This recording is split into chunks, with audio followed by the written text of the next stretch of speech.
Now, whenever we tell a story, there has to be some P's. Now, these were called P's. There are actually 4 pillars, and fifth pillar I have introduced as my ingredient to this growth of this art of storytelling. Fifth, like the product storytelling. So 5 pillars. First, we'll go through the 4 P's, and then I will tell you why fifth is important. So people and place. There is a lot of like even in baby chakra you would have seen there are mothers in India, mothers in US, mothers in UK, or fathers in India, fathers in US, fathers in UK. They all are different individuals and they have different styles. Every parent would have a different style due to different cultures and all. So people and place is very, very important for identifying how do you want to create that story and how do you want to connect the dots in your products between those people and places. So places, because it's about the positioning, the market positioning. So if you're launching something in a village and if you're launching something in a metro, it has to be differently told to each individual, to the group of individuals that is there. And people. So a lot of cultural unity and diversity is a great example. India is a great example of that, but still different people according to different cultures, according to different places have different needs. So so if we talk in terms of products, then I think in terms of product, the market positioning as well as the people, the customer segment have to be taken together. So we have to connect the dots between the people and the places, and then only go about, these are the first 2 steps that we have to look into while telling a story of the product. And then it comes about purpose and plot. What is the purpose of that product? Like baby chakra, Naya Sagi was very clear about the purpose, that every young parent should trust the app. Every newborn, they're not talking about all the children, they're talking about only the newborn and say 3 to 4 years child. So it was very clear. So the context was very clear, the purpose was very clear, that parents have to be given, parents like to give the newborn a very good thing. And in this hustle bustle life, working in the corporates, working in going with the doing the home course as well, it's very difficult to grasp all that information, filter out the best and take it. So they are giving you the filtered information. So the purpose was very clear, to give them easy access and trusted access. So that was the context. And when the context is mixed with the great content, that helps to develop a product into a brand. So whenever, like, 90% of the content is focused on building your brand. So, but only 5% of brands have been able to do that.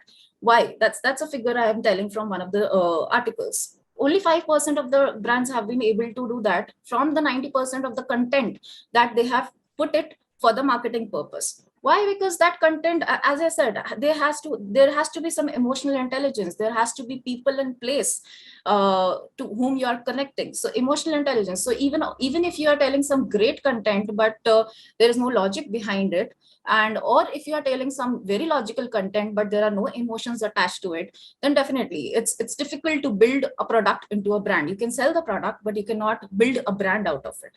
So that context and content are very important. So these 4 are very important, because customer segment you are going to first define for your D2C product.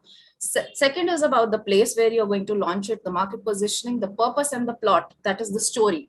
So this is how you all connect the dot. You take all these pieces, purpose, plot, people, places, and you connect the dots to frame the story. Like in 2017, Naya Sagi thought that in 5 years, I will do so and so. Now she has connected, and through the product roadmap, now they are going to be 100 crore company. How does this 5-year plan grow? Now, the 5th ingredient which I have introduced is about the passion. Passion and is very, very important for your mission, which you want to achieve from your D2C product. And this helps, and the product storytelling throughout these 5 years, like when we started in 2017, it cannot be the same story repeated till 2022. It has to be different. So suppose there is a girl who want to learn ballet and want to tell the world what is the history of ballet, why ballet is so graceful, why it is important for the Western culture, how it grows. And then she wants to connect with a lot of the mission. So dancing is her passion, but her mission is to connect with a lot of people around the world and tell about ballet. like why it has grown into the Western culture and why it is very important in the history of Western culture dance forms. So that passion has to be there throughout for your products, for anything. I mean, whether in your personal life you want to build a personal brand of yourself, or you want to build your product into a brand. So that passion is very, very important. So the people, place, purpose, and plot can only be combined together with passion, which obviously has a mission towards certain plan. So these are the 5 pillars about the stories. So now this is the secret of the D2C brands. They have a purpose with the passion, and many DTC brands have taken birth due to it. And they also give the customers, they create values for the customers in very innovative ways. So there are 2 more brands which I will tell you about. That is, one is Glossier. Glossier is a makeup brand, and it did not start. The Glossier founder just started writing blogs, and when she started writing blogs, she after 2 years of writing blogs, she had like 1 million viewers and 1 million followers. So after that, they started enjoying whatever she was writing, and then she thought, okay, let me convert this into a product. Let me write more about the makeup. So she took funding. She started up her own company, and took the she didn't took any celebrity for ads. That was a different unique value because it was innovative. So like now I am a normal woman working in a normal corporate, but then I would like to definitely look smart each day, and I require some of the makeup things, but I would not look into some celebrity like Aishwarya Rai, that I can be, because obviously there is a lot of difference in the personality. Not that what she's using I cannot use, but then there is a lot of difference in the personality, in the grooming, in the background, that every day I might not have that much time, I might not have that much facilities which she is having for the makeup or for looking smart throughout the day, because it's a career, it's a background that she has built upon through these years. Can you highlight one difference, just one answer maybe in another 10 seconds? What is the difference? Who is the protagonist in the Galaxy, and who is the protagonist Samsung Galaxy and in iPhone? The product. Great. How to use the product. Okay.